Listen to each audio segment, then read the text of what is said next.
Hi, happy 250th American birthday.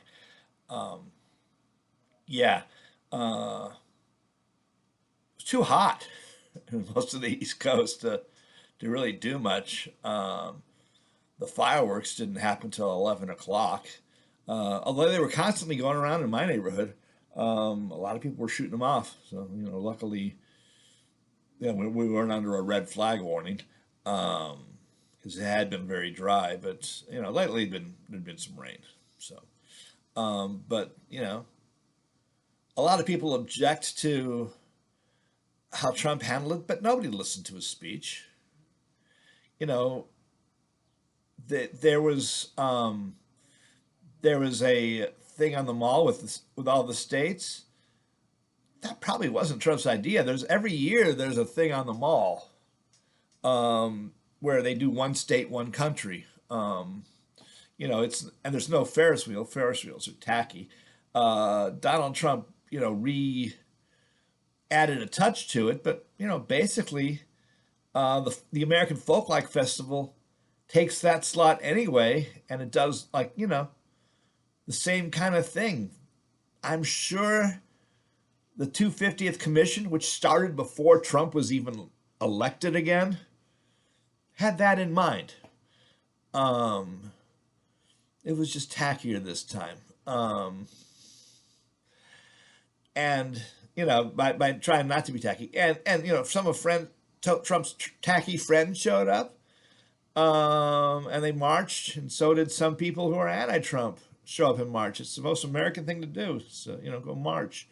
Uh, at the 100th anniversary, there were like socialist demonstrations, and visibly Marxist ones. I'm talking about for socialists.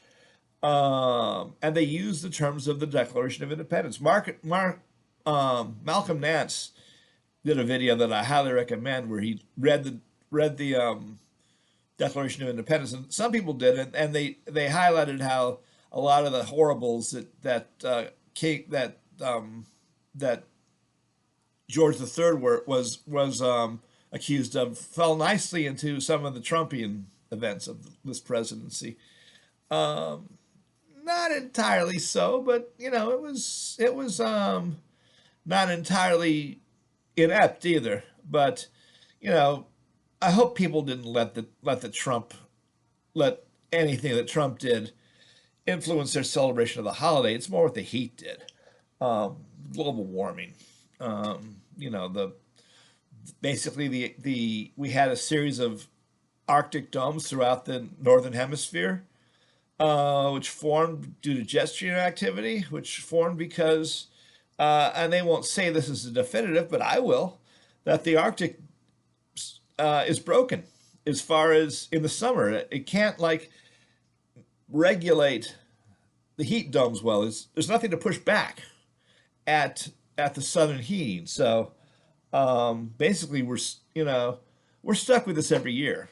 And why is the Arctic broken? Because Barents Sea is broken, and Barents Sea is broken because these heat domes, this heat coming from the Pacific. It's a feedback loop, and it's getting worse and worse and worse. We have passed the tipping point. A tipping point is when it starts to get worse and worse and worse every year, with no end in sight. And maybe there's a year off, but one year feeds off the next year, and that's where we are.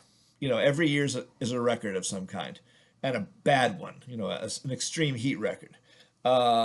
We had a couple this year already. February there was extreme heat records. February we were bad. We had bad warmth.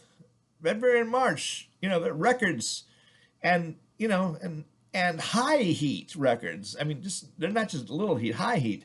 I remember in when I was a kid in Dayton, Ohio, there was actually up to 90 once in February, which was weird, but that was an isolated thing, and then the next year was fine. Last year wasn't fine. Next year won't be fine. And that's what ruined the 4th of July for a lot of people. For the vast majority of people, there was no outdoor celebration, no communal celebration, or very little. So, ABC News had something, but they're, there's seven wonders of the U.S. that they broadcast. That was National Geographic's list. So I mean, it wasn't. Yeah, it was nice. I didn't watch it though. I was like, I turned it on something on at midnight, and it's like it wasn't. What they were showing wasn't all that spectacular. But that was the night before. It may have been better after it started. But yeah, it was. Yeah, it was. It was another day. Because it was hiding from the heat. Trump didn't make it special. Trump didn't make it worse. Trump, nobody was paying attention to Donald Trump, which is the biggest cut of all at Donald Trump. It's not that I mean, he did, go off on his usual rant, and it was not, I'm told it was not, that it was unprofessional and unpresidential. But we're used to Donald Trump. After this is his sixth year in the White House between two presidencies, nobody cares what he says anymore. They cover it because they have to, because he's the president of the United States. But the people who largely hate him, they don't listen to him. The people who love him, they probably don't listen to him much either. They certainly didn't come out and see him. There were a couple weirdos who came out and had their little fascist things. And protesters came out, and Nazi weirdos came out. People who have narcissistic personality disorder came out in the heat. I guess somebody had to, but I wish it was the extremists on an extreme day. And sometimes extremists you've got to pay attention to, and sometimes you got to ignore them. This year we ignored them, and we're not worse off for it. Happy 250.